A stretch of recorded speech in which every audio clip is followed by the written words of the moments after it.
Naganap ang pagnanakaw sa isang motorsiklo sa Tondo, Maynila. Ang isa sa mga suspect naaresto kalaunan at nagpaliwanag. Balita hatid ni Bea Pinla. Bumaba ng tricycle sa Barangay 252 Tondo, Maynila ang 39 anyos na lalaking ito mag-aalas 3 ng madaling araw nung Biyernes. Naglakad siya patungo sa nakaparadang motorsiklo. Agad niya itong sinakyan, kinalikot at minaneho. Ang motorsiklo na pag-alamang pag-aari ng isang security guard. Naiwan niyang nakakabit ang susi sa motor. Umuwi po kasi ako nun sa bahay para bisitahin po yung mga anak ko. And may mga dala po kasi akong gamit galing po sa trabaho. Umakyat po ako ng bahay, hindi ko naman po na malaya na nakalimutan ko pong bunutin yung susi ko sa motor dahil may mga dala po akong gamit at sa pagod na rin po.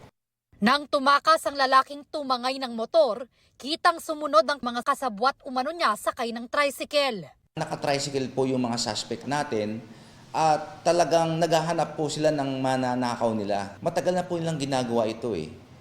Yung modus po nila, kunwari nakasakay sila sa tricycle, pero ang totoo nun ay naghahanap sila ng timing at ng mga possible victim nila para po nakawan. Sa backtracking ng pulisya, nasundan ang ruta nila matapos nakawin ang motorsiklo. Nag-iba po sila ng direksyon. Talagang alam nilang masusundan sila kaya iniligaw nila po yung iniligaw po nila yung possible na follow-up operation po ng mga pulis. Umabot sila sa Dandan Street kung saan nag-usap pa sila matapos iparada ang motor. Doon na nakilala ng mga otoridad ang isa sa mga suspect. Naaresto siya kalaunan malapit sa bahay niya. Aminado ang suspect sa krimen. Sarap lang ng buhay yun, sir. Kaya nagawa ko yun. Kailangan ko ng pera para makumpleto ko mga anak ko. Makasama ko sila. Pagpasensyaan nyo na ako mga anak. Hindi ko nagawa yung gusto ko gawin para sa inyo. Reklamong paglabag sa Anti-Carnapping Act of 2016 ang kahaharapin ng mga suspect.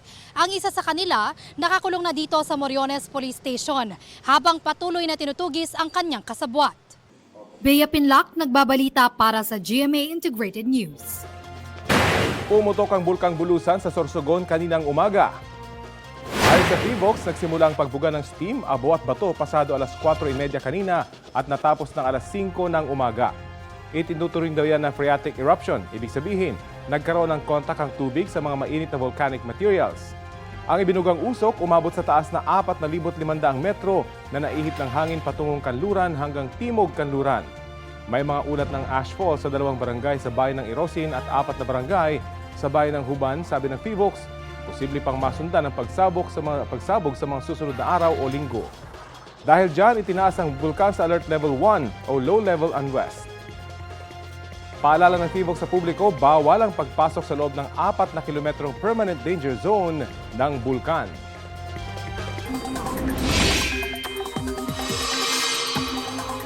Mga kapuso, may binabantayan na bagong low pressure area sa loob ng Philippine Area of Responsibility.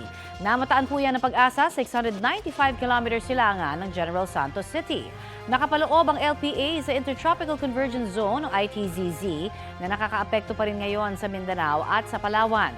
Ngayong linggo ito, posibleng lumakas at maging bagyo at tatawaging auring. Manatili hong nakatutok sa mga weather update. Sa ngayon, inaasahang magpapaulan ang LPA sa Davao Region at Soc-Sargen. Uulanin din po ang ilan pang panig ng Mindanao at Palawan dahil naman sa ITZZ. Sa kabila niyan, posibleng umabot sa danger level na 44 degrees Celsius ang heat index sa Sangley Point, Cavite, 43 degrees Celsius sa San Jose Occidental, Mindoro, 42 degrees Celsius naman sa ilan pang bayan at lungsod sa Luzon at Visayas.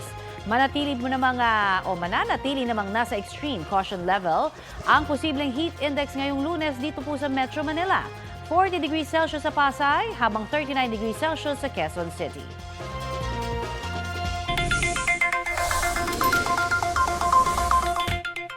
Beep beep beep sa mga motorista, may taas presyo sa ilang produktong petrolyo bukas. Sa anunsyo ng ilang kumpanya ng langis, madadagdagan ng 1 peso and 35 centavos ang kada litro ng gasolina simula bukas. 80 centavos naman ang taas presyo sa diesel.